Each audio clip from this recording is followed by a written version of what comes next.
On Wednesday, September the 7th, the provincial government came out and announced that they are going to cap the maximum rental increase at 2% for the year 2023.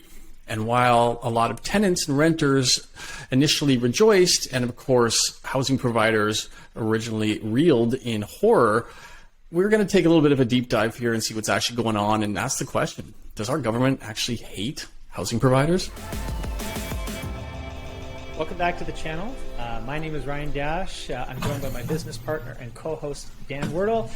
We run a real estate team here out of Vancouver, and we make educational YouTube videos and podcasts for our clients and our online community, mostly to make sense of the complicated real estate market that we live in.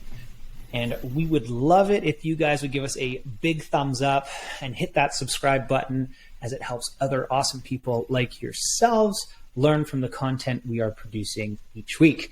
If you like this video and you want to book a call directly with us, you can do that. Just click on the link below and book a buyer or a seller call, or simply call us to chat about the market if you're trying to make sense of some things. Thanks, Ryan. Yeah, we are trying to build a community here, and we really appreciate the support that we've got so far. So let's dig into today's topic, because it's all a buzz out there right now. And as mentioned off the top here, okay, provincial government came out with a 2% rental cap. And why are landlords kind of screaming about this? Well, the way that rental rates every year are decided in our province is they look at the CPI, the rate of inflation, and they typically add 2% to that. So you go back to years like 2017, and I think it was up there in the realm of 2.5% inflation. They added 2%. Rental rates were allowed to be increased by 4.5%. Let's keep in mind here too, we are piggybacking here a 1.5% increase, I believe, that was allowed in this year in 2022. Before that, the last 2 years, thanks to the pandemic, there were 2 years of rental freezes. So we've only seen a 1.5% rental rate increase in the last 3 years. Okay, so take that for what it's worth. Tenants love it. Landlords are struggling with it. Now, going back to what it should be this year, we all know inflation is running super high, super hot. So you look back and you calculate it, and it's done on a 12-month moving average. It reviews August to July. That rate came out to 5.4%, meaning the rental rate increase should have been 7.4%. That is radically different than, of course, 2%. And again, keep in mind, housing providers, landlords, if you will, have costs as well. They're dealing with the same inflation that the tenants are. Their property taxes are going up, their maintenance fees are going up, their electricity, everything's going up.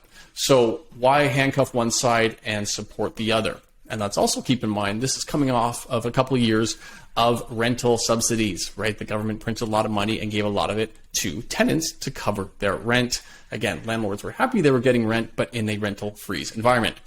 So who's really winning here? And does this really just is it really just a short-term win? And what does the long-term ramifications look like for doing things like preventing landlords from increasing to market rates? Yeah, so for landlords, this cap on rental increases is challenging, obviously, given, like you said, Dan, all of the rising costs that have taken place, right?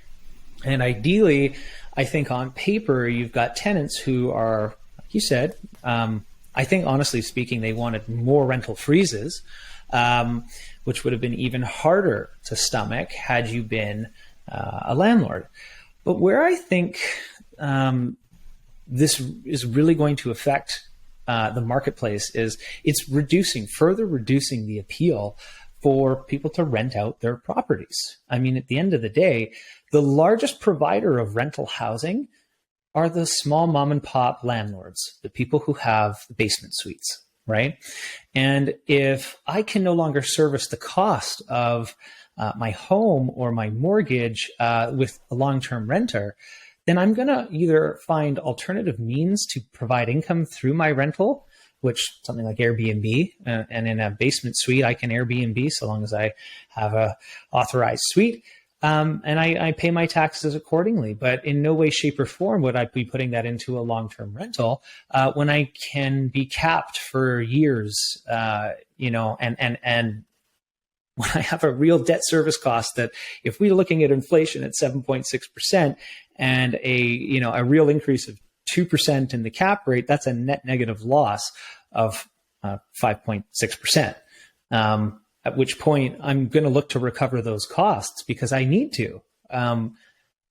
There's a lot of things that bug me about this because it feels like, we've gone through decades of housing shortages and rental supply issues. And why is the government blaming or making the issue more difficult for landlords when it's their own failure for providing, enough housing or speeding up the timeframes to produce the houses that investors can then rent out to the marketplace, right?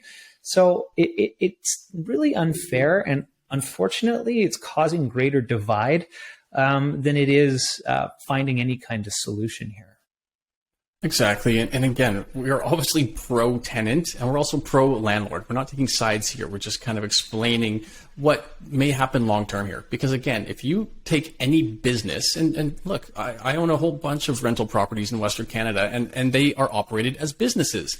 And if one business over here is being capped at how much income it can make, yet the expenses aren't capped, you have to question, does that business make sense to go on? Mm-hmm. And when it doesn't, if it starts costing you more money, when it becomes a liability, you may offload it. And what does that mean if a whole bunch of landlords decide the same thing? Because they're now cash negative based on similar moves like 4 or 5 years of rent meddling, if you will, by our government.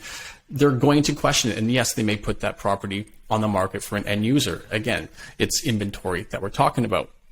Now, while tenants may be championing this 2% cap, let's also think of it like this.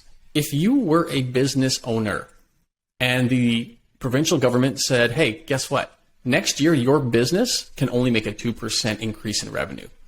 Would you freak out? I know I would. Mm-hmm. I would be revolting right then and there. Or even let's break it down. As an employee, if you were told you cannot make more than a 2% raise next year, as mandated by the government, would you be that excited about that particular job, or would you look elsewhere maybe? And so speaking of elsewhere, Alberta does not have any type of rental cap. It is a free market. You can charge whatever the market can handle. And guess what? They don't have a rental crisis.